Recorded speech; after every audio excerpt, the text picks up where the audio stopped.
1 o'clock. And I would ask everybody first to put your phone on silent if it is not. And we will determine whether or not there is a quorum now. Let's see, Mr. Carrington, can you tell us that you are here by stating aye or present? Present. Okay. Mr. Shepherd? Aye. Mr. Burkhart? Present. And I am here.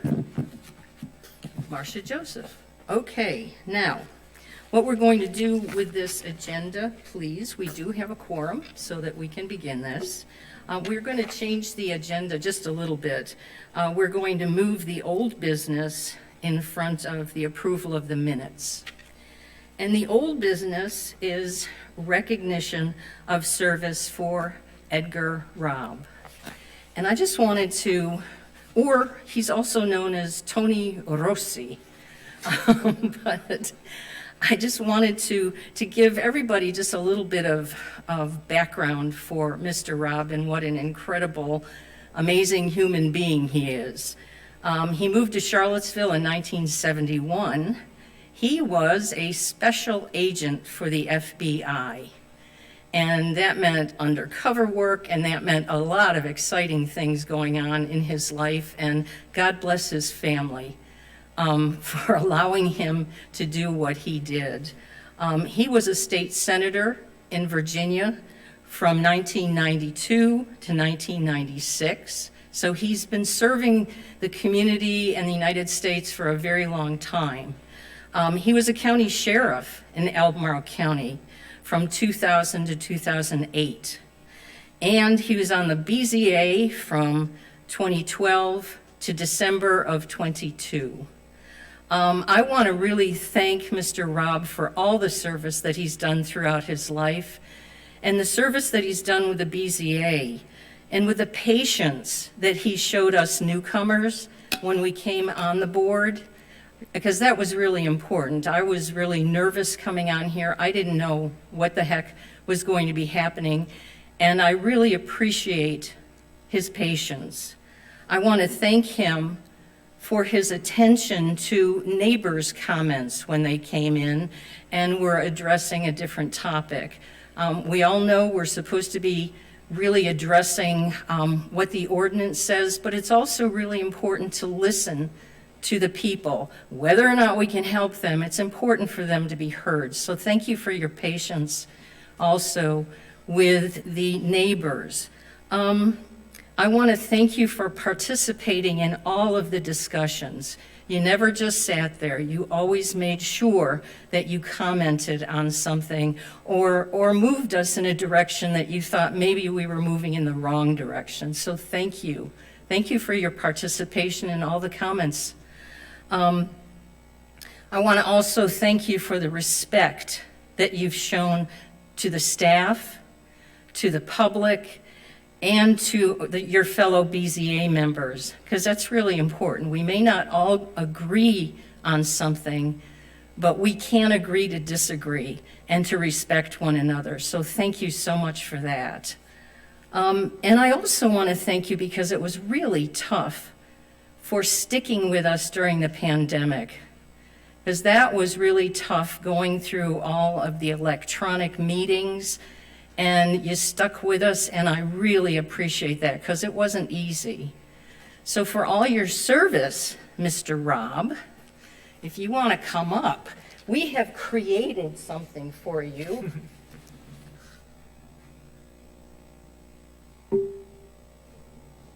And it's a certificate of appreciation.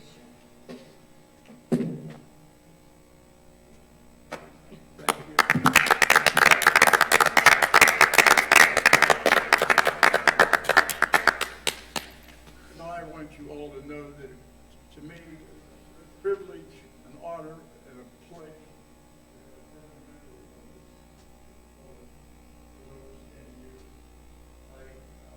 Certainly hope and pray that continue to maintain the same status that I think I hope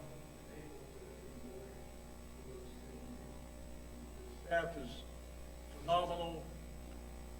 County attorney is outstanding. And our attorney over there.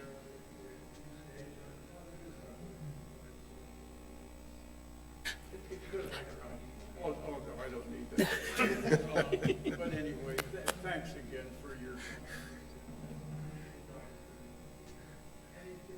85 years old. I'm making it to 100. So if anybody needs anything I can do, just.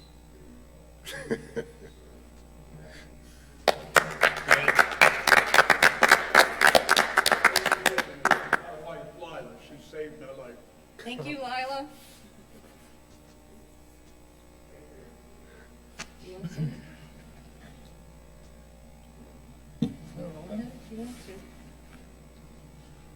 No. Well, I can't give up just a chance just to second some of the things Marcia said. So Ed, just another moment or two.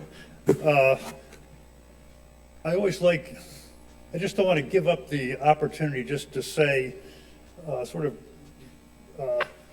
just share also and just back up what Marcia said, but I just really appreciated working with you here.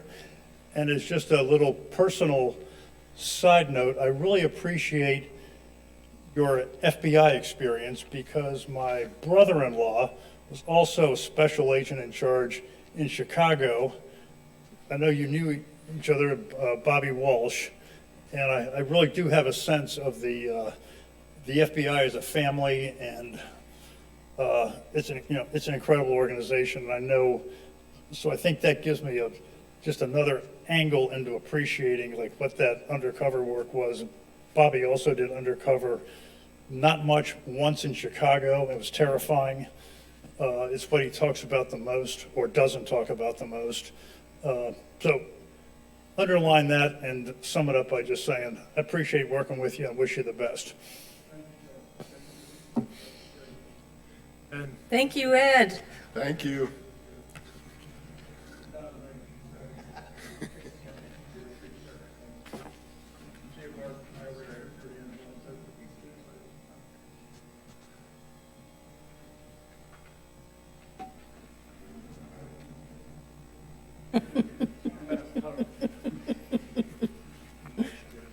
Yes. That block didn't break our budget, did it? We're so cheap.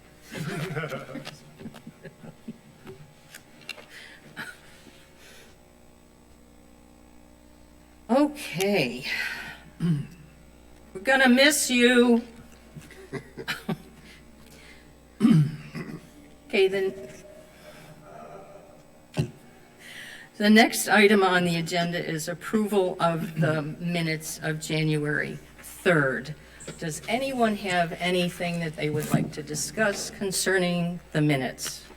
Madam Chairman, I just have just a point of information I'd like to raise. I came on this board 2 years ago. I'm glad that we're meeting in public. I don't know what it was like on Zoom, especially transmitting the stuff back and forth and people maybe not having the information. But again, when I came on, there was some discussion about condensing the minutes. Mm-hmm. So I see that we are 12 pages here, 13 with another piece added to it, attachment A. I was hoping maybe we could have just some discussion to see if we're going to bring it back in or if this is the format that you would prefer to have, because I remember the minutes were quite lengthy as I was coming on, and I thought, wow, this is a great second year anniversary to go through minutes again like this. So, but they're very thorough. I have no complaint with the information contained therein, but I was just wondering if that was something you might want to discuss. We have discussed it before. I think one of the problems is that we don't have, Marcia, Ms. Alley, you're making sure that everything is recorded properly. Right. In other boards, there's actually someone there that kind of takes the minutes or condenses the minutes. What happens here is you send them out to someone. Is that correct? We do. We send them to be transcribed, and she sends back what she feels like after your guidance, what you're wanting. If if there's something you would like to pare down a little further, I can certainly pass that along. I did think when I got this draft that these were a little more inclusive than they had been. But at that point too, I know there had been a lot of discussion on those two items, so I did not want to make any alterations to that without you seeing what she had provided. I'm happy to touch base with her and pass along what your preferences are for the minutes, if that's what you'd like.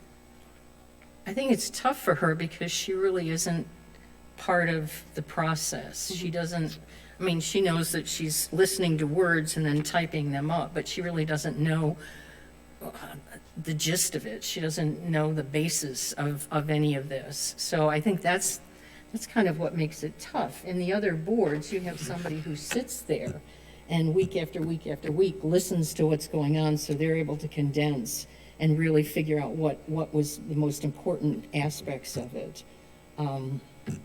Because the other thing is we've talked about before, and I know they do this for the Architecture Review Board, they may do it for the Planning Commission, I'm not sure, but when a motion is expressed, it's typed up and you can see it. So everybody can see what the motion is. And we're playing with these words in the air. And it's really hard sometimes to connect with that. So that's the other thing that I was hoping at some point in time we can get to the point where we actually can type these motions and you can see them and agree to them, because it's the first time I saw them when I read the minutes and I thought, oh, so that's what Bo was talking about. So I think that's another part of this maybe. But yeah, I'm with you, because I saw 15 pages and I thought, oh, when am I going to read this? Mr. Shepherd, do you have any comments that you'd like to make? Yes, one is just it's a small thing, but I ask that you, on page 7, line 43, 44, this is me saying, he asked whether the board forgot to add the item to the chart. If you could check the tape there, because that's really the opposite of what I said before, what I said after, and what I was thinking. I hope that that's wrong. Can you tell me again, page 7? If it's what I said, let her rip, but, so it's page 7. 7 in the middle or 7 on the right-hand side? Oh, 7 in the middle. Okay. 9 on the right-hand side. Okay. And on that page, it's line 43 and 44. No, 42 and 43. I don't think the board, my whole point was I thought that the board had thought about it and they didn't forget about it, actively thought about it. So I think that's I hope it's a misquote. If not, but if you check that would be good. I can double check that. Okay. The other thing is, I just want to say, I was sort of just, I would say almost embarrassed about how the Appendix A worked its way into the minutes, because my original idea was those were notes for myself to, if that sort of set out, like my theory of the case before showing up to the meeting. And it was a complicated, it was a 5-step process, and I just wanted that if I was going to actually make that point, I wanted it to be very clear. So that's why I wrote it. So it was for me. And then it sort of worked into the meeting, but not in an official way. I mean, there are lots, I almost consider it being like, comparable to the first draft of the staff report. It was a moment in time of my thinking. So I will assure you, I will be much more careful in the future if I'm sending something to the entire board, which, not just the board, but that I would expect to be in the packet,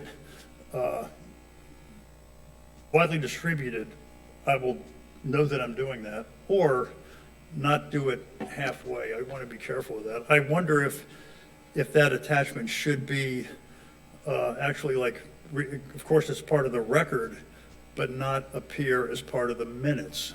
Or there were other documents referred to in the course of that meeting that aren't also attached, like the land use chart with the comprehensive plan, other things. So if it could be removed from the minutes and just remain as part of the packet, I would like that.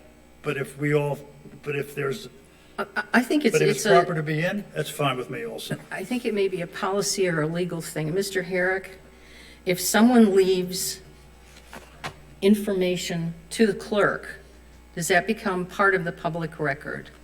It is a public record. It need not be part of the minutes, though. And to the extent that Mr. Shepherd is concerned that his personal notes are now becoming part of this, maybe one alternative would be to take the gist of what Mr. Shepherd said, take extended excerpts from his comments and insert those in the minutes directly. Because as I'm looking through these minutes, I see that I believe the chair made reference to Mr. Shepherd's notes and said that they would be included. And so they can be included as public comment, but maybe the balance is, again, taking extended excerpts from those and inserting those in the minutes rather than having all of Mr. Shepherd's notes in, if that would be preferable to Mr. Shepherd. In fact, my recollection of that was that I gave them to Ms. Alley with the idea of, these might help with the minutes, because it's pretty close to what I said. I mean, it might be exactly what I said, and that would be, of course, captured in the minutes exactly as that was written. So I don't take any of it back, but it's just the whole form of that. So I would, if the minutes reflected everything that was in that piece of paper, that would. But just not in that format would be your preference. Yeah. I believe that they were included simply because the chair made the reference to them in the motion, so they were added as a part of the motion. But if you all, based on whether you approve or request revisions, even if you don't act on them, if you'd like to let me get this revised the way you'd like them prepared, and we can bring them back at the next meeting for approval or another review and possible approval. That's completely your preference. Well, my other, I mean, I don't really mind how I'm depicted in the minutes, and I think the minutes in both cases, I think, was accurate and fine.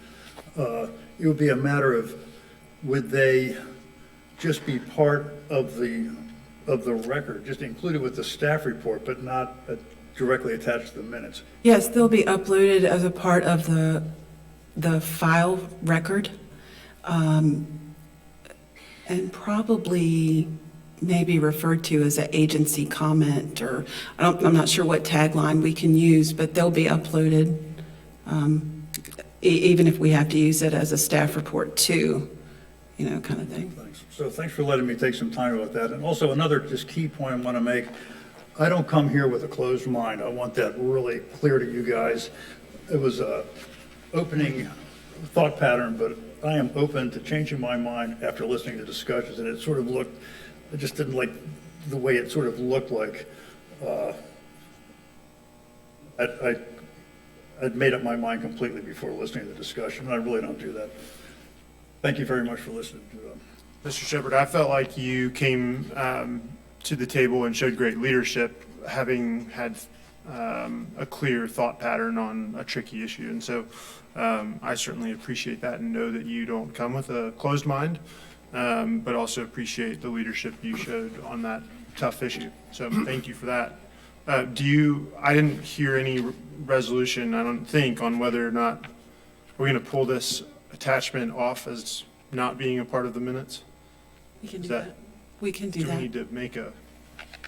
I think Is that that the what you minutes, would the prefer, minutes Mr. are coming Shepherd? back to us, Okay. yes? Yes. So we're not going to approve these minutes right now. We're going to, That's completely your prerogative, and I can make the changes and have them present them again at the June meeting, and you can act on them then. Am I correct, Bart? Bart Svoboda, zoning administrator. I'm just trying to make sure that staff is clear on the directions. So at this point, we're going to, staff is charged with amending the minutes. I believe, I don't want to put words in the chair's mouth. However, a suggestion I think I'm hearing is that instead of part of the motion shall be part of the record, and that we will move the comments into that formal record place as opposed to part of the minutes, meaning it'd be part of the history of the application uploaded for that value, but that portion of the minutes, I'm hearing a suggestion, I think kind of roundabout, that instead of part of the motion, that be included, that Mr. Shepherd's handout be included as part of the record. Is that correct? That's what I'm hearing. And I really hate to say anything further because we're really in the weeds, but Right. one of the things you operate, or always when you operate in a quasi-judicial fashion, and there's a tension here. That is that staff is, and a legal problem, the legal problem is staff is very good and staff's legal representation is very good. But when the board from time to time has found it fit to differ from staff's opinion and issued its own opinion, and that's what happened in this case. And when you do that, then your attorney gets worried because you don't get an opportunity to appear in the next forum, which is the Albemarle County Circuit Court, to defend your decision, okay? That burden is solely on the applicant and or the county attorney and the Board of Supervisors as they deem fit. But that being so, my job is to try to make sure that you put on the record the reasons for making the decision that you did. And that is why I think in reflecting on it, why that motion ended up in the record. You had a difficult decision, as you may remember. It was about 100+ pages of dense material that we received over the holidays, if memory serves me right. Yep. And it was hard to follow what was going on, at least for me, because of the amount of the materials involved. And so it was difficult to put the thoughts together for the board. And John Shepherd did a wonderful job of coming up with concise reasons as to why he was ruling as he did. And that was, from what I sense, why the board made the motion it did and took the action that it did. So that further complicates your job, but that's really what happened in this particular case. It is, and I think none of us really, we heard John's words. Right. But there's other sort of information in here that isn't pertinent, like, I want to hear from my fellow members, blah, blah, blah.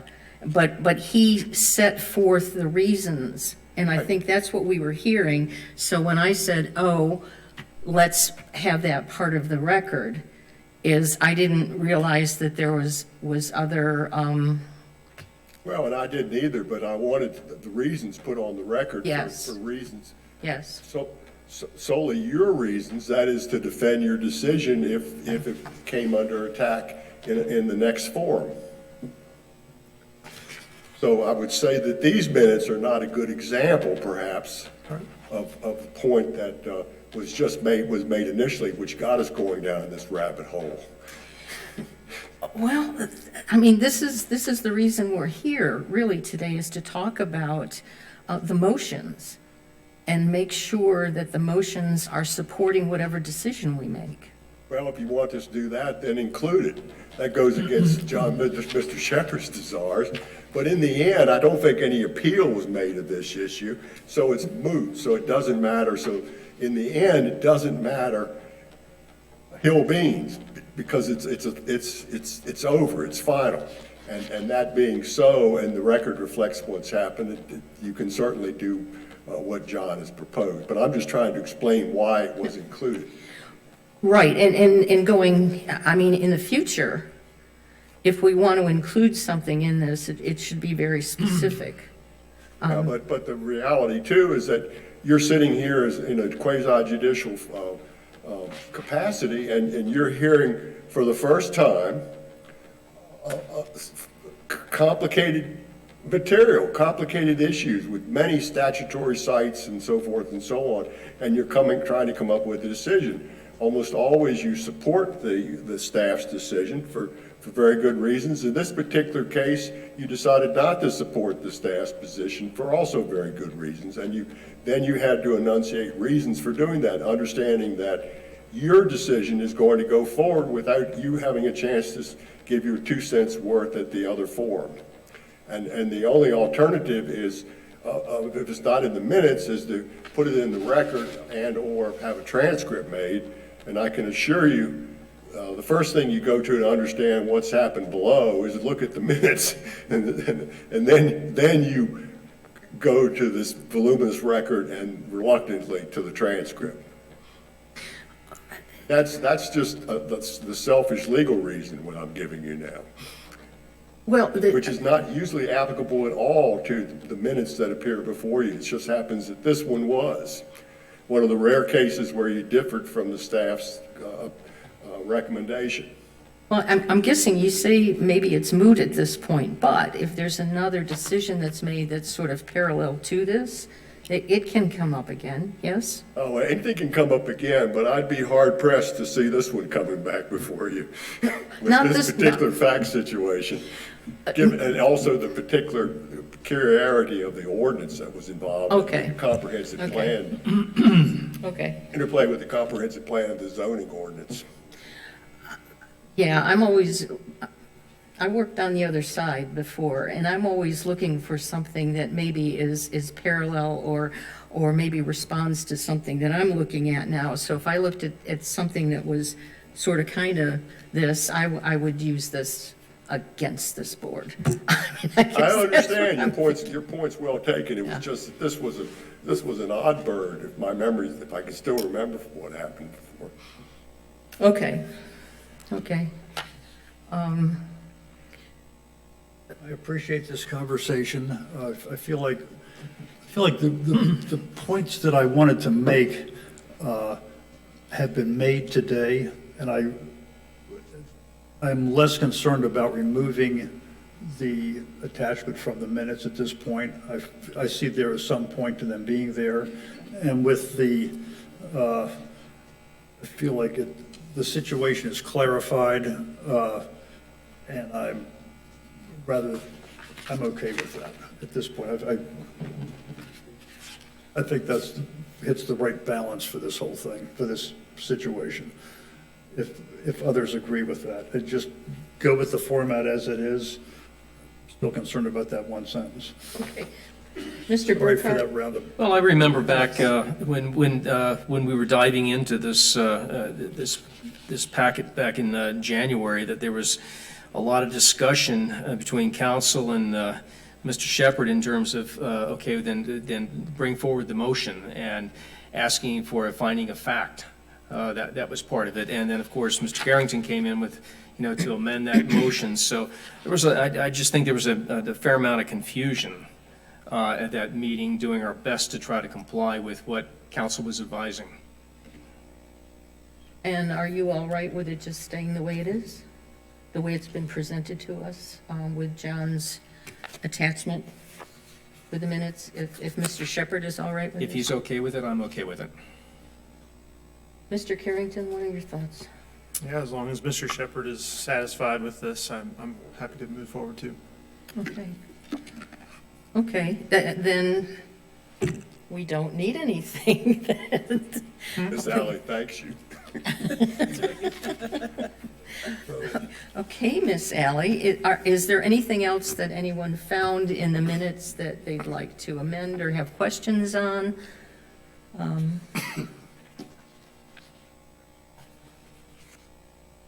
No? That's surprising. Okay. Okay, if that's the case, Ms. Alley, would you, is there a motion to accept these minutes? I'll make the motion to accept these minutes. Okay, is there a second? I second it with the understanding that you will check that one sentence and Yes. revise it if it needs it, but approve it.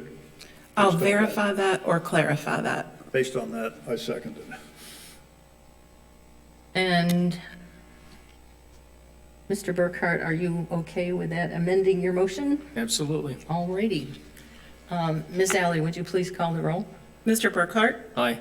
Mr. Shepherd? Aye. Mr. Carrington? Aye. Ms. Joseph? Aye. Thank you. Thank you for wading through this because it was a lot going on there. The next topic is talking about the official decisions, the motions that we make. And I kind of want to start this with talking to Mr. Bowling about the fact that there's one place in here, page 7 in the middle, number 18 and 19, where Mr. Bowling said that the board's opinion was not an issue. He said that the board had to make findings of fact, and it was not their role to provide opinions. Could you sort of expand on finding of fact? What sorts of things do you think would make a really wonderful motion that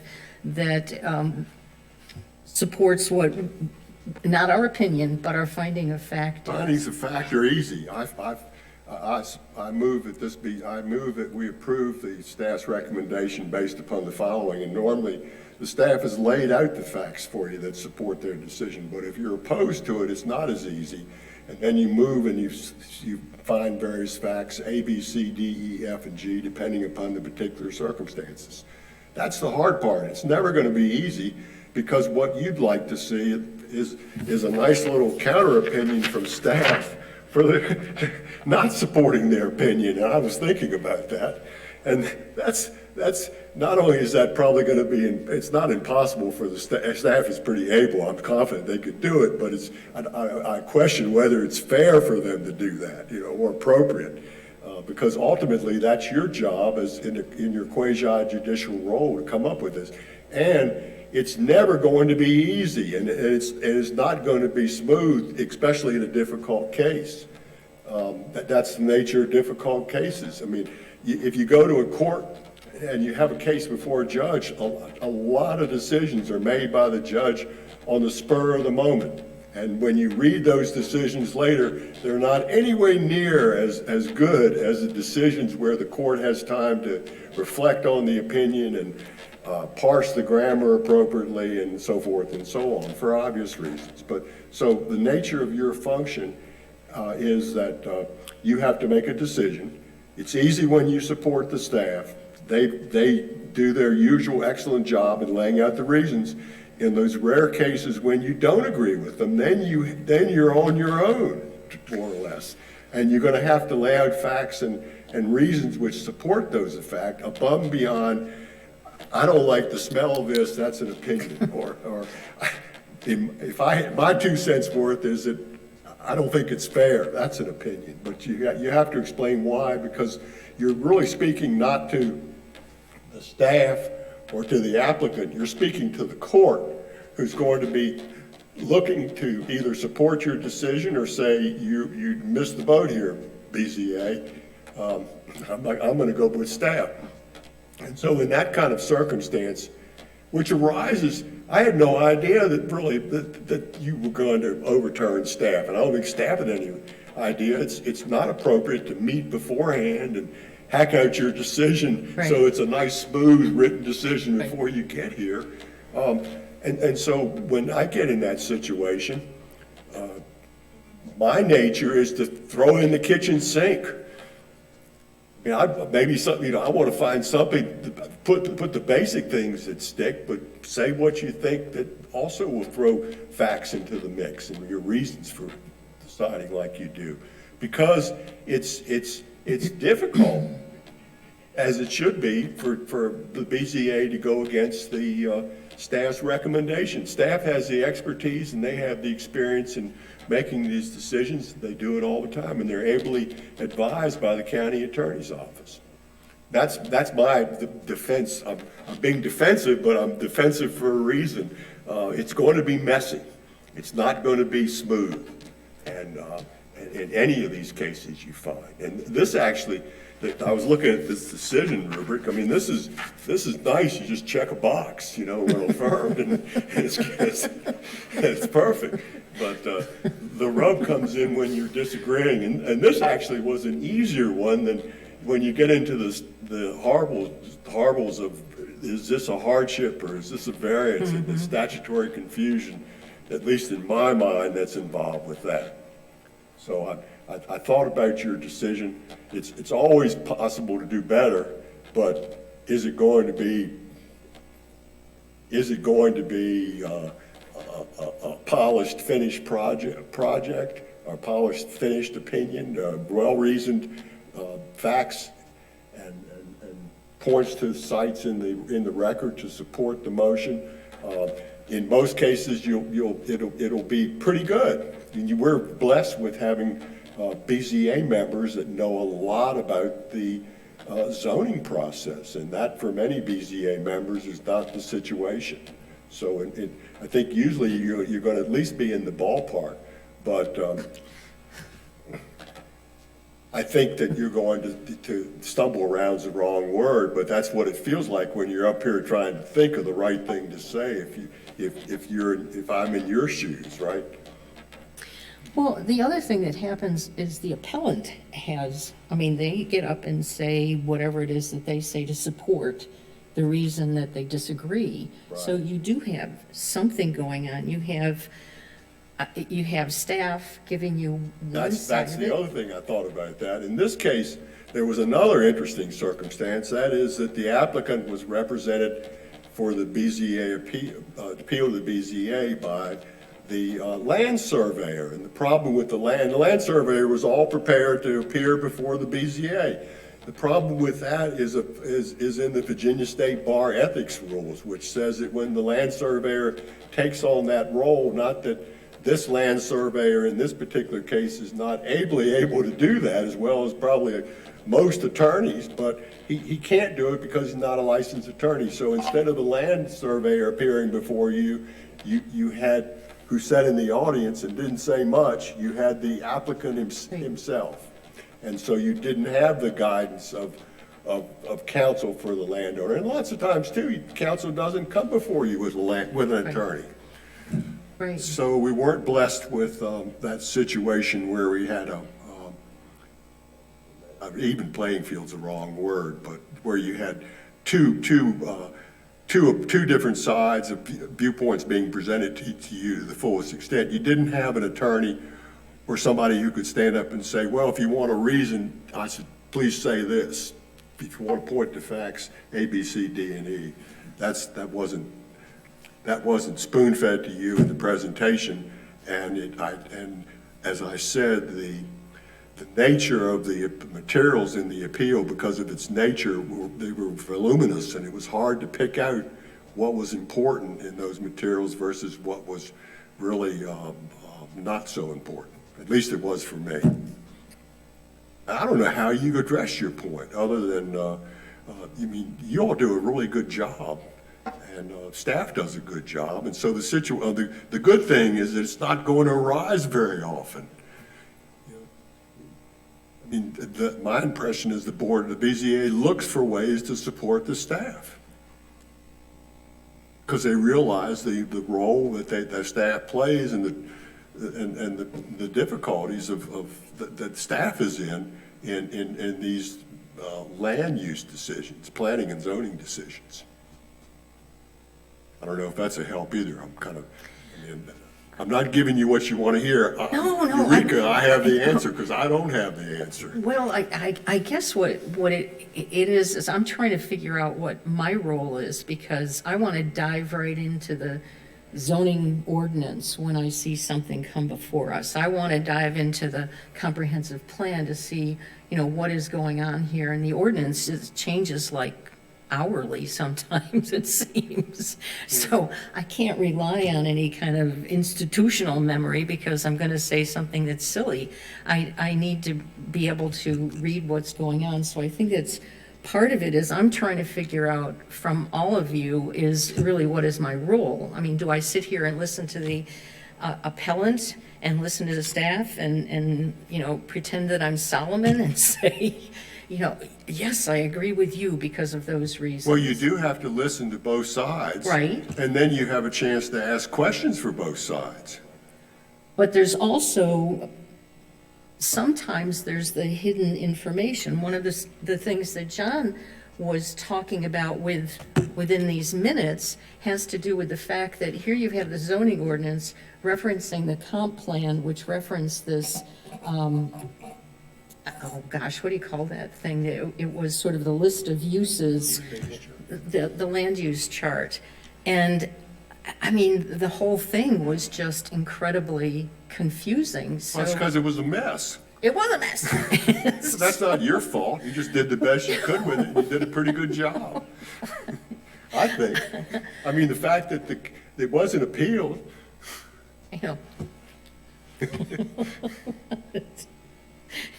We're not on Zoom, so I. So I suspect staff said, well, we're not happy you didn't agree with us, but we're not gonna challenge you for a bunch of reasons. I don't know why, but they didn't, so there it is. That's my question. Oh. The zoning ordinance is under review right now, right? I mean, serious business, the whole thing, right? Top to bottom. So you guys staff is now really looking at that and trying to make it clearer. Are you gonna make it thinner and clearer?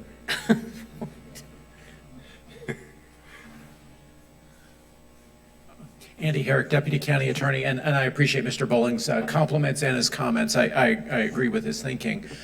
What staff has done is prepared for you all sort of a draft template order, and I heard the chair's request earlier that there be some sort of live time editing of that.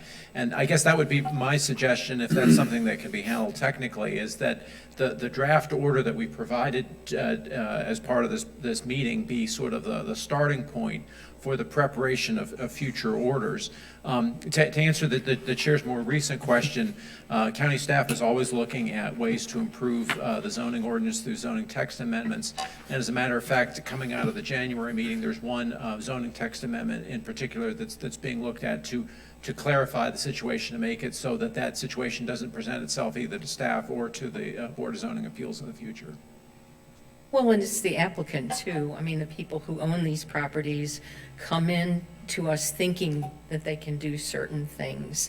And when it gets really confusing like that, I know I'm not supposed to say this, Mr. Bowling, but it doesn't seem fair. So Well, everyone benefits You from. could say it's really confusing, okay?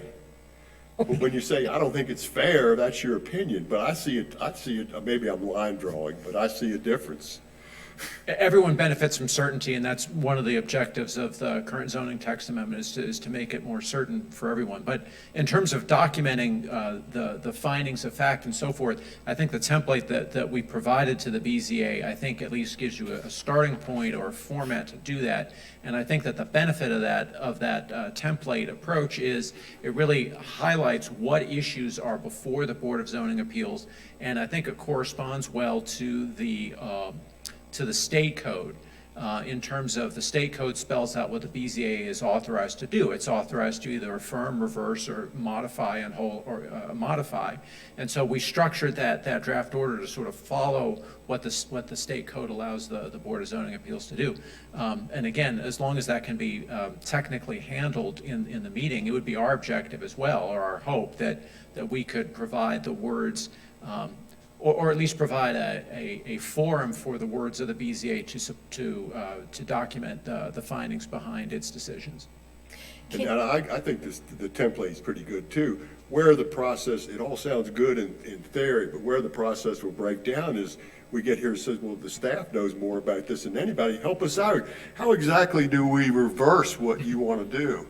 What would you say? That's the dilemma that you want to ask them. And they could do that in a lot of cases, maybe better than the board could, but that's the role that I don't think would be very appreciated by staff and staff's attorney. Well, but I mean, we've certainly, the recording secretary can certainly transcribe, but we can't, especially in the event that the BZA takes a contrary position to what staff is recommending, we can't put words in your mouth, but we can, I think through the recording secretary, take down what you say and put in a format at least that is well documented for future proceedings. And that would be, I think that what he's proposing would be a help as long as it doesn't get bogged down into a draftsmanship exercise.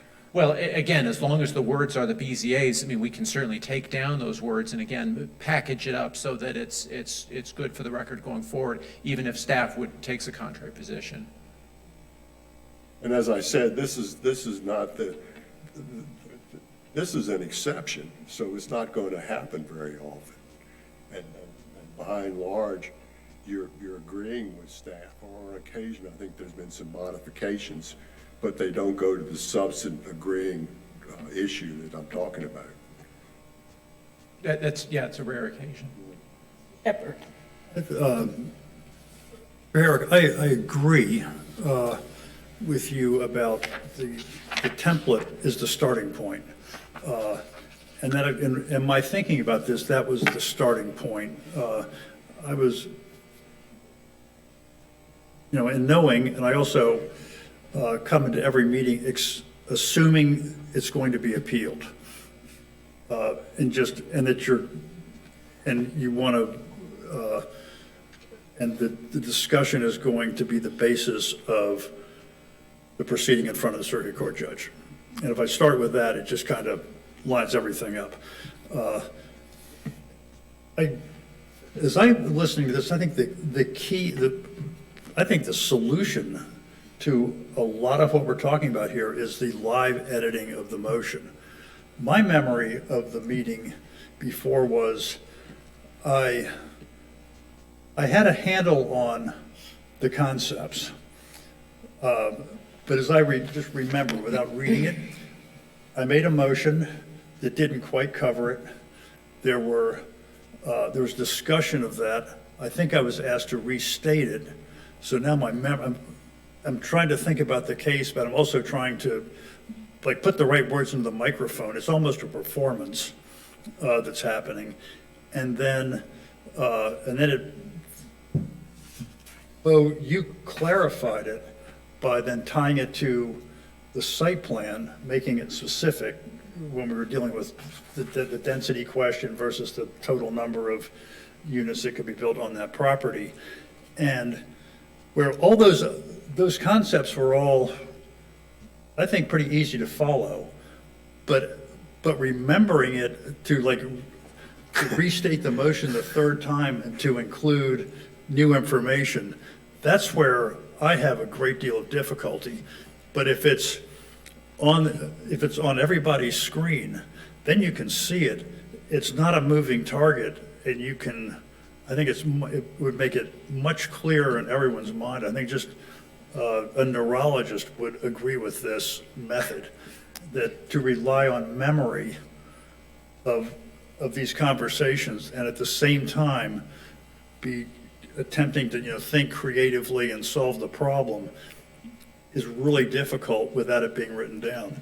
And I think that's technically possible. I seem to recall a case involving Mr. McCall's editing skills within the last year or two that involved an electronic messaging signs where we were going through sort of the specific details of what the terms of the electronic messaging sign were. And as I recall, Mr. McCall had some language on his computer that was being put up on the screen during the meeting. So I think it's technically possible, but I mean, if that's important to the BZA, Miss Alley and our support behind the curtain can look into making that a reality in meetings going forward.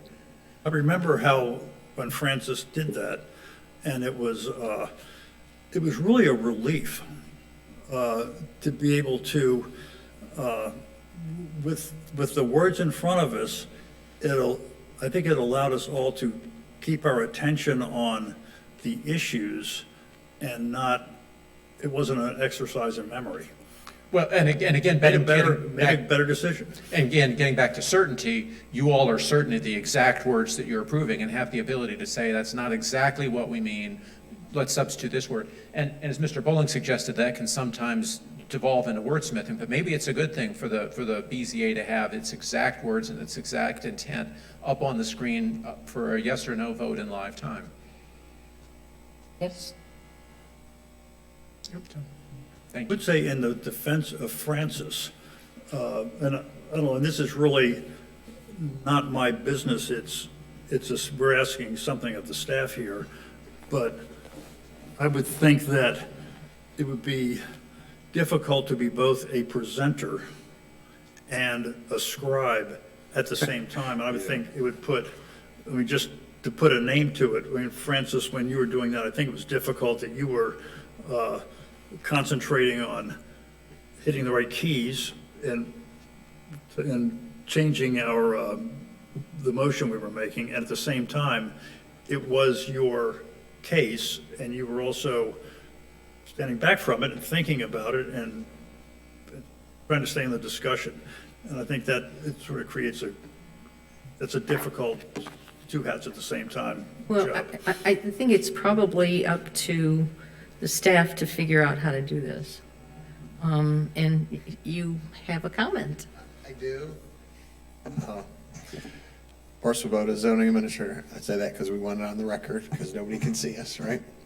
I want to be careful that when we talk about variance conditions or conditions with a special permit, that's something different than an appeal. Okay, so for us to scribe your thoughts as the justification is a way different task than us saying no 10 feet, not 12 feet. No this color, not that color. So there's a difference in that, meaning your justification for an appeal, and the attorneys can jump in here if I get this wrong, is not part of your motion.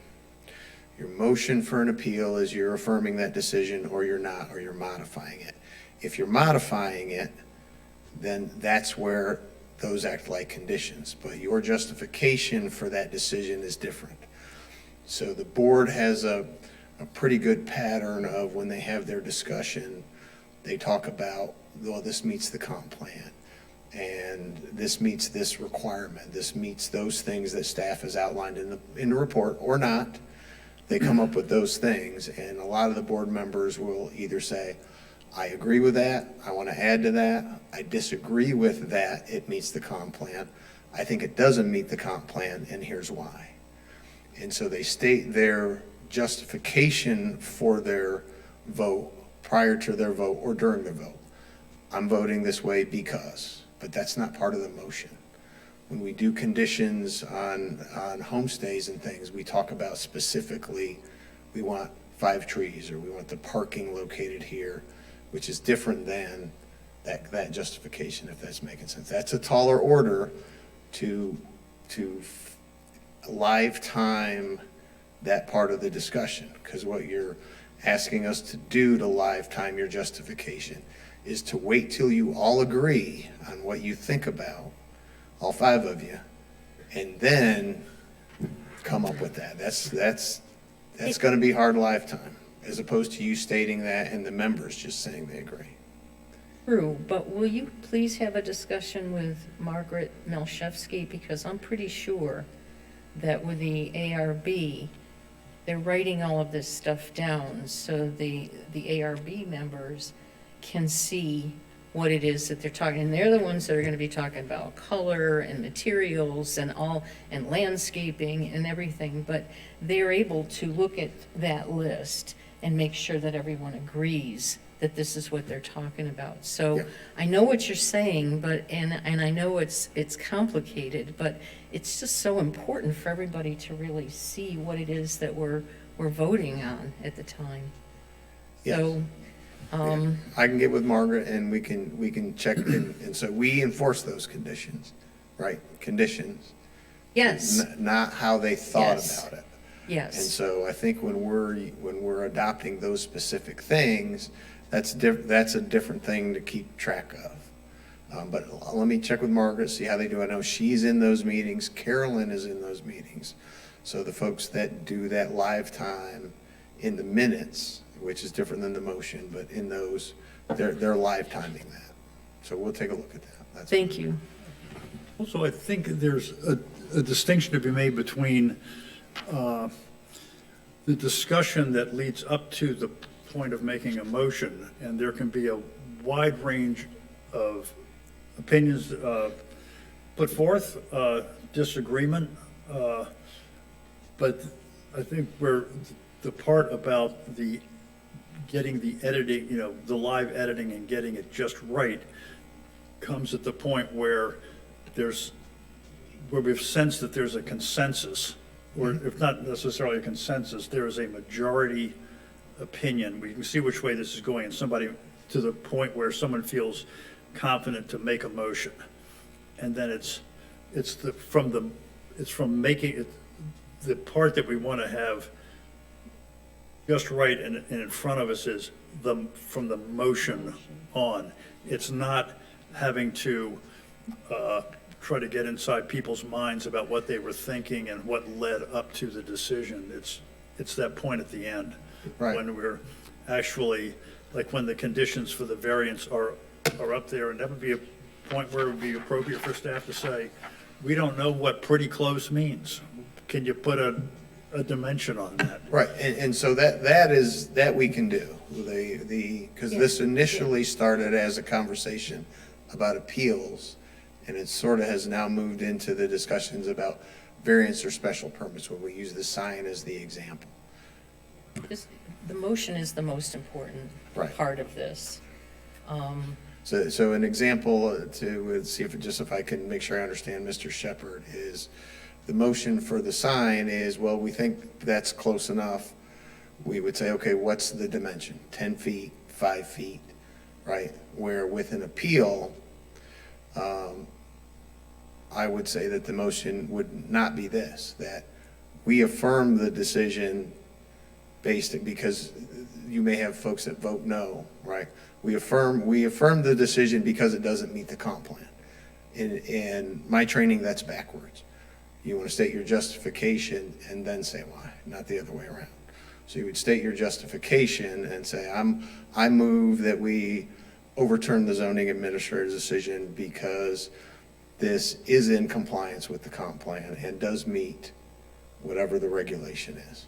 So I move that we approve that, right? It's not, I'm getting real technical on you, but it's not part of the motion. Yeah, but you're missing that they have to, the statute talks about facts that they base their decision on, and there's no getting around that from my role that I play. And also in supporting the board if they want their decision to be supported, if it's challenged in the circuit court. So, but that's because we all play different roles. There's no way this is going to be nice and smooth, No, agree. And also, it only rises when the board disagrees with you. So how rare is that? That's pretty rare. Well, I think in either case, the finding of fact needs to be made, right? And Yeah. if there's a finding of Yes. fact. I know, but you're spoon feeding the finding of facts in the we agree with you case. It's easy. Yeah, for the facts listed, but if there's facts not listed in the report, and so maybe my statement on how I do that is a little different, that based on these facts, based on these findings of fact, I find for or I find against, right? And so I'm making the motion to approve, uphold, or modify. And so using those words, which is a little bit different to Mr. Bowling's point than if we're doing a variance or a special permit. Right, so there's different things. So some of those triggers and what we look for in an appeal. So part of the process that maybe you may understand or may not is that by the time an appeal gets to you, staff has already spent countless hours with the applicant going through this. So it's not like they just got a letter in the mail and they got 30 days to appeal it. We actually have 3 appeals coming up next month. Three. And the shortest one, we've been working with that particular individual for about 4 months, okay? The other ones are longer than that, and with different types of options and different things. So we've been through a lot of this to be able to have that conversation with folks, and that we do consider the pros and the cons. If we didn't think, again, plug for us, right? If we didn't think it was correct, we wouldn't do it in the first place, which is partly why we're not seeing probably as many, is because we sit down, we take great care in sitting down with the applicant to see what we have going on. Come on up. This is Mr. Rosenberg. Over there? Okay. Part Pardon me for interrupting. No, you're fine. Right now? Yes, go ahead. My sense is that it's the burden to create the motion, to wordsmith it and come up with the motion falls on the board. Okay, And that the board is thinking that it would be helpful to be able to see that motion that we have produced yes, on a screen. yes. It doesn't mean that the staff needs to come up with our motion for us. No.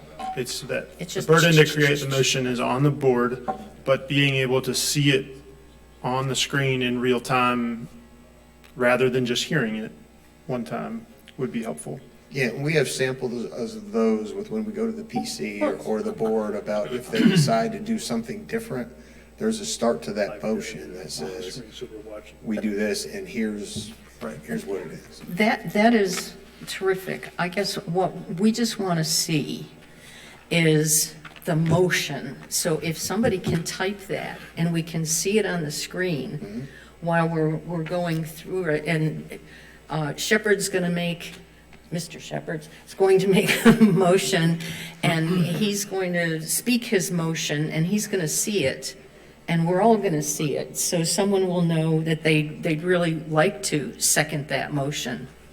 So I guess that's what we're talking about more than anything, is not you guys deciding that you need to write the motion for us. It's up to Shepard. Yeah. And then it's up to you. And so then it'll be up there, right? And we all see it. I think that's all we're talking about. So if there's some way we can do this with the magic guy behind the curtain, or somebody up front, that we can just do that and just be able to see it. Because again, the motion in my mind was kind of foggy until I saw this, and I thought, oh, he's a genius.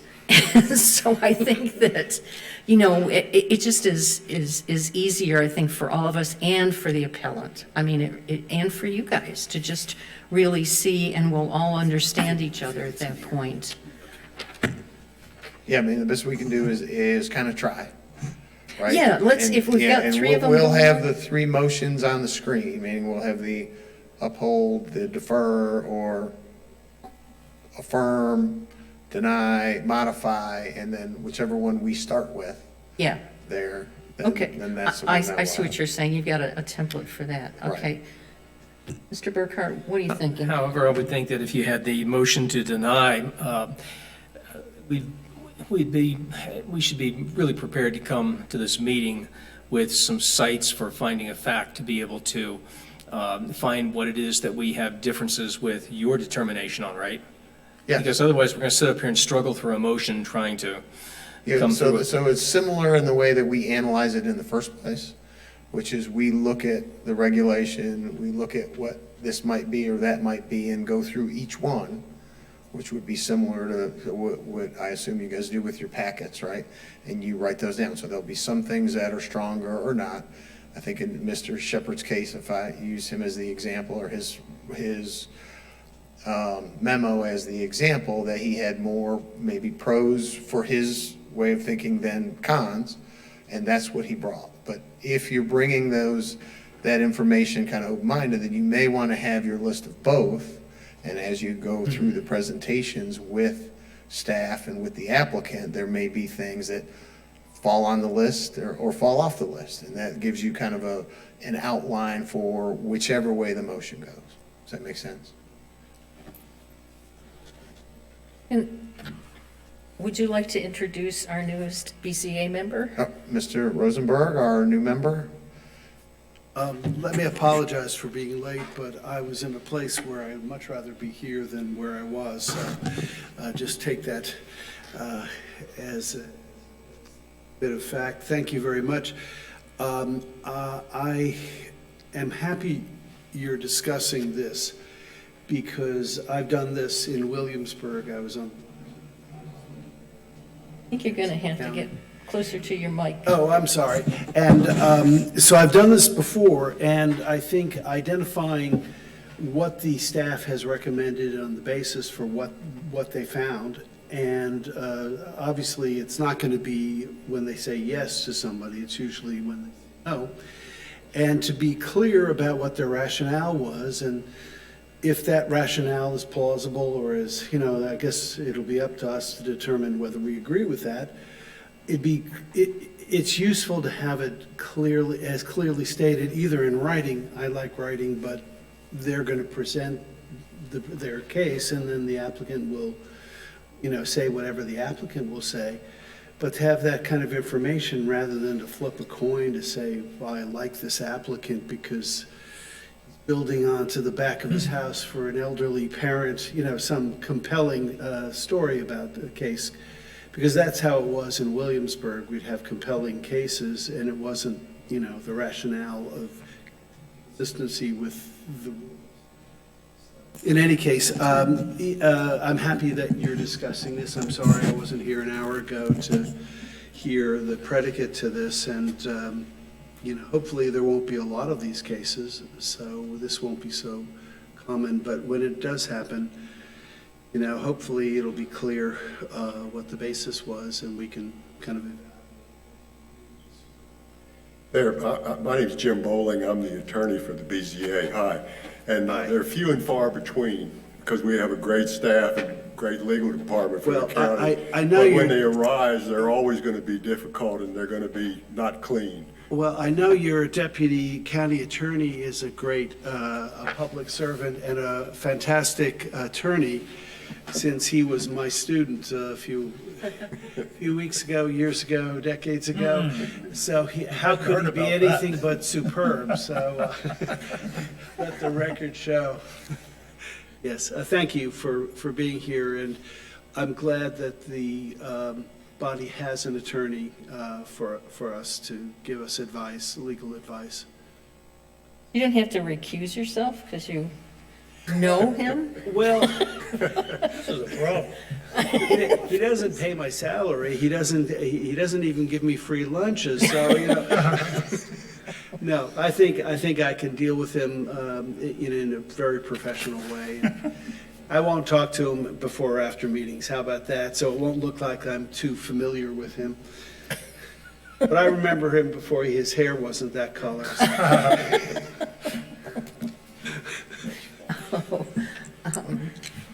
That's all I have to say. Okay, you have met me, you haven't met John. I briefly said hello. Bo Sir? Carrington, it's a pleasure to meet you. Very nice to Glad meet have you as well. Kurt Burkhart, and welcome. Well, thank you so much. Thank you so much. Great to have a full quorum again. It is, Yeah. it is. And No as you, ties. Nobody likes a tie vote.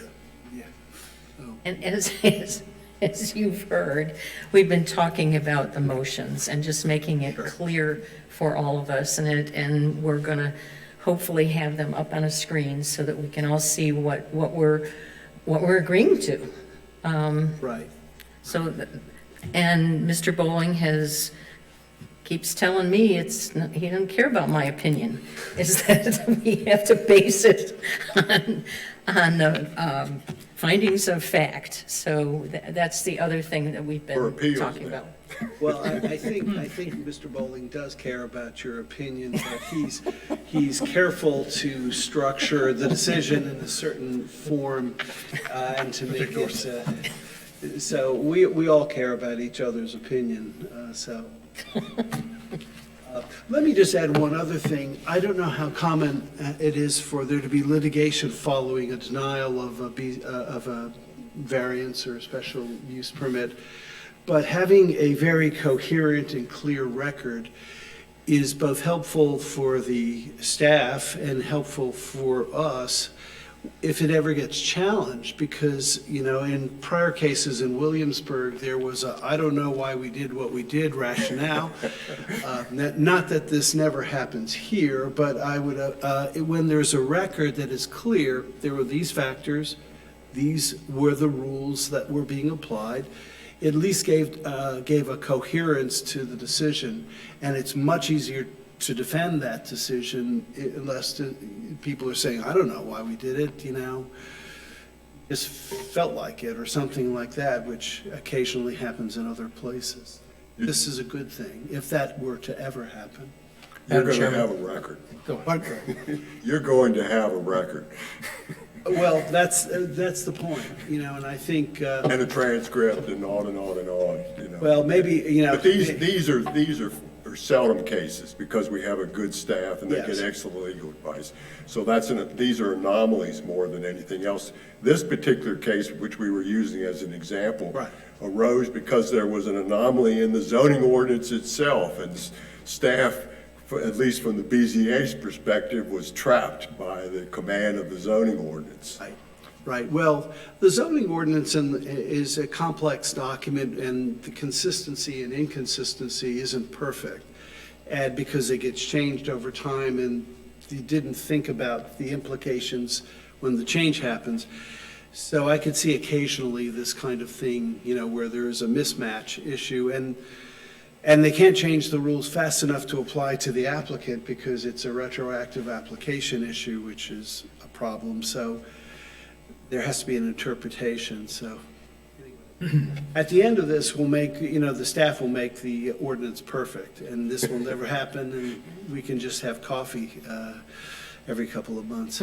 That's what they're now doing, we're told, in this case, or the one that led to this discussion. Some of these cases aren't as clean as this one, though, so it's, sometimes we have Let me say one other bigger thing. disagreements, but not very seldom. Mr. Bowling, one other thing, sometimes you get, how should I put this diplomatically, applicants who are less than totally rational, and who are argumentative and who don't like the fact that the county is telling them what to do. And so it's, sometimes they come up here even though they shouldn't or couldn't because of the personality of the applicant. It's my phone I'm ignoring, I'm sorry. So, in any case, I think this is a good thing, and maybe we have too much of a good thing from what Mr. Bowling suggests, too much documentation. But we'll work this out, I think, over time. Mr. Burkhart? Real quick, now that we have an added 20% to this body, we'll keep opinions off to the sideline here. But what was your initial gut reaction reading the minutes? You talked about having a good record is really essential. So just what are your thoughts? Because we've approved the minutes, and I thought it'd be helpful after your first read or maybe second read through, Yeah. comparing to Williamsburg. What do you think? Let me be diplomatic again. Maybe that isn't a comparison we would like to have, but, I think, if you're talking about this document here, this piece of, is that what you're talking about? Talking about the 12 pages that precede that. Oh, the one, okay.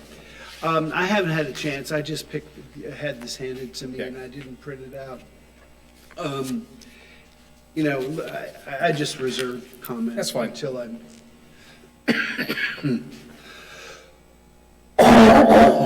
Sorry. Well, what else have we got on our agenda today? Do we feel that we've thoroughly discussed this, that we know what's going to happen? And obviously, staff, if you've got any questions, you can call us each individually, you can call us 2 by 2, if you want to, if you want more clarification.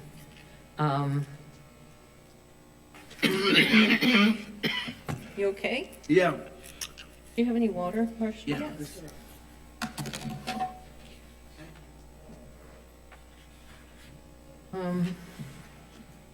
Okay, I thought this was a good discussion.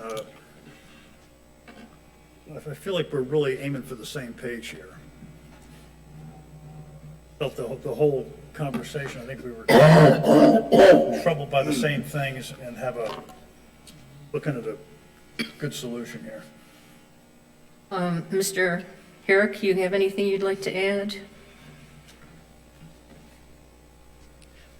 Again, record Andy Herrick, Deputy County Attorney. I understand and agree with Mr. Svoboda's concern, but I think the important distinction is Again, the county staff isn't going to be putting words in your mouth. To the extent that you want to make findings, as Mr. Bowling indicates, it would need to be findings that you all make for yourselves. You would say, I hereby move to reverse the determination of the zoning administrator based on the following findings, 1, 2, 3, rather than leaving it for staff to paraphrase what you may be thinking. I think that's the important distinction. I see from Mr. Svoboda nodding that he agrees with that. So, Okay. thank you. Okay. Any other comments? We good? Good? Okay. I thank everybody for really sitting through this, because it was really, really important for us to get this straight, and I really appreciate staff being able to help us do this so that we can see this motion, or whatever it is that we're doing it, before there's approval on this, so that everybody in the room understands what's happening from this point on. Would you like to give us sort of a little preview of what's happening in the three appeals, or not? I don't think he can do that. No. Okay. So when are they? Are they in June, for sure? Okay. Could you just, without going to the details of the cases, so there are 3 appeals. Are they requests for variances or special, All appeals. oh, just appeals of an interpretation? Yes. of the staff, okay. Okay. I'm trying to make this as general as possible. Try to think of how long 3 appeals would take. I guess, Mr. Bowling, do you have an opinion on, I've never, They can't take any longer than we could all sit here and stand it, so they're limited in that. I mean, they're gonna do them how all long at is the that, same Mr. time. Bowling? We have the room until 5 o'clock. Oh, I okay. mean- Our lease runs out at 5, so I guess that's. Yeah, so I think that as I keep saying about staff, they're pretty good. I mean, we're blessed to have a really good and dedicated staff, has been my general impression. Occasionally, rarely, the board finds itself disagreeing with their opinions, and part of that is a safety valve mechanism that's built into the BZA, but that's another story. These appeals are more legal in analysis, and Right. I don't, if he wouldn't be, the other thing I've found is they're pretty good at their agendas, and they haven't had us here at midnight, and I assume they want to continue that practice. So I would think it would be, a couple hours? That's what I would think. We're actually speaking with one of the appellants to see if they want to move their, see if we can move one of the appeals to July. Yeah. So we're actually working with one of the applicants on that. I don't think I've ever done 3 appeals in one meeting. We'll try and stay away from 2 That's appeals. very, to me, just the number 3, without knowing anything about anything, is a very big number. Can I ask a different question, a time of day question? Does the BZA meet at 2 o'clock in this room, in this locale? Okay. This is just, for what it's worth, and, you probably think this is going to be a terrible suggestion, but in Williamsburg, they did the same thing, because 65% of the people who live in the city of Williamsburg are retired. So 2 o'clock is perfectly fine for people who don't have full-time employment. But when I moved to James City County, they did it at 7 o'clock at night. Now, that may sound terrible to my fellow members here, but, I wonder, has there been, or is this just a non-issue about time of day? Because the later, for working people of jobs who work, it's more convenient, especially neighbors or people who might be, affected by the decision. If they have jobs, they can't be here really at 2 o'clock, or it's hard for them to be here. Any thoughts about time of day? And I'm not pushing this hard, I'm just throwing this idea out because I've seen it before. Mr. Svoboda, what do you think? I've been, probably, I was in here, green, back again. Long story short, for 30 years, the BZA has been meeting at 2 o'clock. At 2 o'clock, okay. Yeah, that's kind of a long story short. Yeah. We have not gotten a lot of feedback on any requests to meet later. So it's in our mind, but again, not a lot of feedback. It seemed to have worked. Changing would also be extremely complicated with the scheduling of this room Yeah, okay. and the other, there are many Other boards. boards and commissions. That used use to the meet. space, yeah. It would be turning the apple cart Okay. upside down and Well, hey, It would be- I'm not pushing hard on this. All I can say is that I remember one case we had in Williamsburg where the staff got a lot of grief from people who wanted to come. Why they got grief and not us, I don't know, but because people worked and they wanted to, hear the discussion. And these were neighbors around, I don't even remember what the issue was, it doesn't matter, but, so, in that contested context, it was significant, but maybe that's a 1 in 1,000 situation and not worth changing everything for that. But just something, Well, to we think have about. certainly had neighbors come and voice their opinion throughout the You met years. too? Oh, yeah, Okay. at 2 o'clock. Okay. We've had the room full. Yeah, That too, really? we've had, Didn't know he had so many retired people here. well, When they're interested, they come. I think it's a good way to put it. feel Okay. Planned Parenthood. Oh, okay. well, that was yours. Okay, well, I withdraw whatever I was saying then. Yeah, I mean, and obviously, staff will let us know if they're getting some complaints Okay. And maybe you do. about that. Madam Chairman, I have a question for Ms. Alley. When would you anticipate this packet being sent out to members? Sounds voluminous. Let me just picture the calendar in my mind.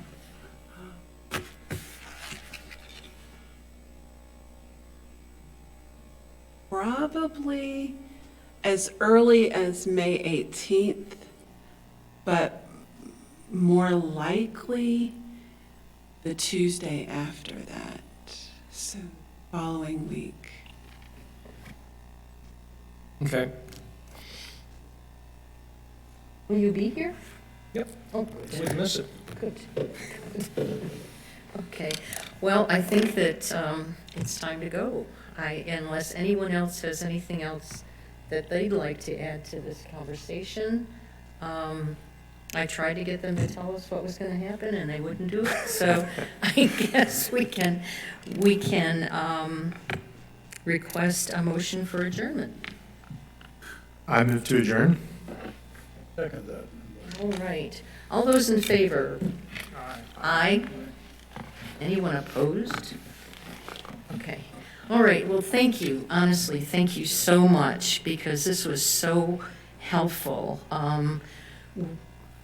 I, for one, want to appear as if I'm being thoughtful about what's coming from staff, what's coming from the appellant, and this really is helpful that I do have more responsibility than just sitting here and listening and saying, oh, I like him better than I like you. So, thank you.